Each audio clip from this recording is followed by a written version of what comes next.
Assalamualaikum warahmatullahi wabarakatuh. Saya Suci Ramdhani. Di sini saya akan menjelaskan tentang pencegahan primer, sekunder, dan tersier. Di sini ada tahap-tahap pencegahan.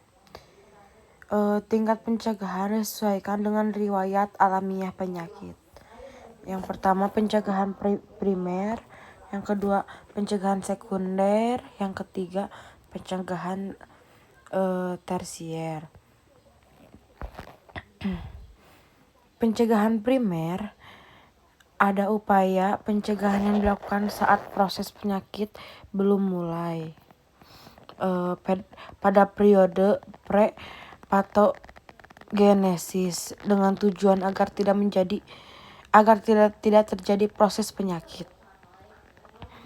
Tujuannya untuk mengurangi insiden penyakit dengan cara mengendalikan penyebab penyakit dan faktor resikonya. Di sini ada upaya yang dilakukan adalah untuk memutuskan mata rantai infeksi, agen, host, and environment. Terdiri dari health promotion, yang kedua specific protection. Ini juga dilakukan melalui dua strategi. Yang pertama, populasi dan individu. Pencegahan primer, fase penyakitnya ada faktor-faktor penyebab khusus. Targetnya total populasi, kelompok terseleksi, dan individu sehat. Tingkat pencegahan primer, di sini ada promosi kesehatan. Yang pertama, pendidikan kesehatan, penyuluhan, gizi yang cukup sesuai dengan perkembangan, penyediaan perumahan yang sehat. Yang keempat, relaksasi yang cukup. Yang kelima, pekerjaan yang sesuai. Yang ke-6, konseling perkawinan. Yang ke-7, genetika. Yang ke-8, pemeriksaan kesehatan berkala. Di sini juga ada tingkat pencegahan primer. Yang perlindungannya khusus yaitu imunisasi, kebersihan perorangan, sanitasi lingkungan.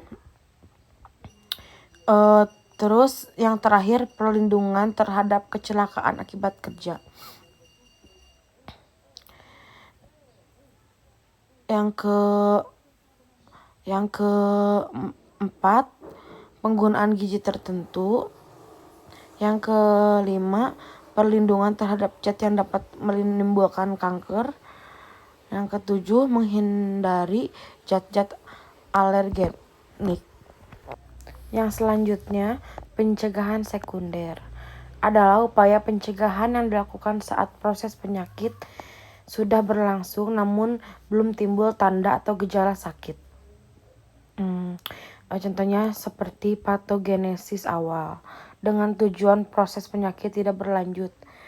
Tujuannya menghentikan proses penyakit lebih lanjut dan mencegah komplikasi. Terus di sini ada bentuk berupa deteksi dini dan pemberian pengobatan yang tepat.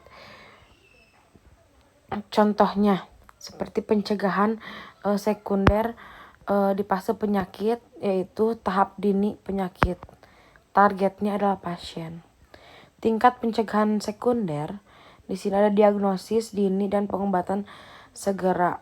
Yang pertama, penemuan kasus. Yang kedua, screening atau penapisan.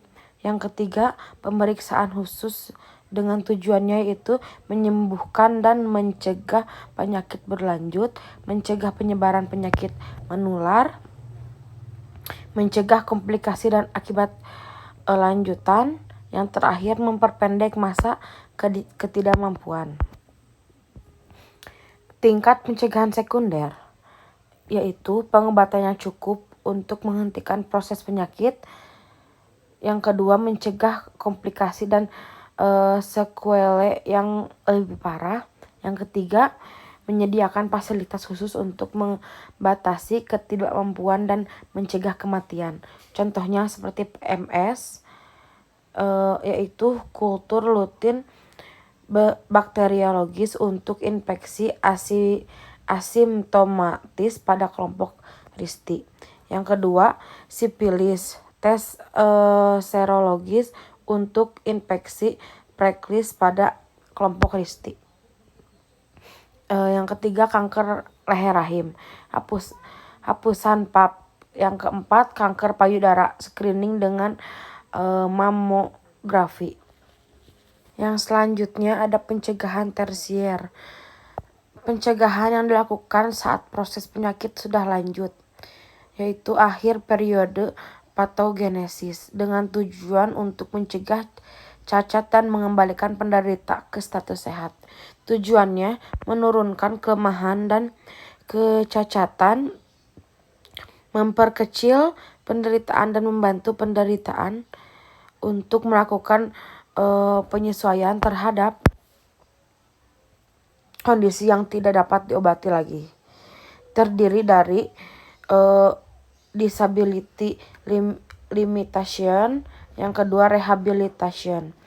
Terus di sini ada pencegahan tersier. Di fase penyakitnya adalah penyakit tahap lanjut, pengobatan dan rehabilitasi. Targetnya adalah pasien. Tingkat pencegahan tersier, rehabilitasi, yaitu penyediaan fasilitas untuk latihan hingga fungsi tubuh dapat dimanfaatkan sebaik-baiknya. Yang kedua, pendidikan dan masyarakat industriawan agar menggunakan mereka yang telah rehabilitasi. Tingkat pencegahan tersier, rehabilitasi, yaitu penempatan secara selektif. Yang kedua, memperkerjakan sepenuh mungkin terapi kerja di rumah sakit.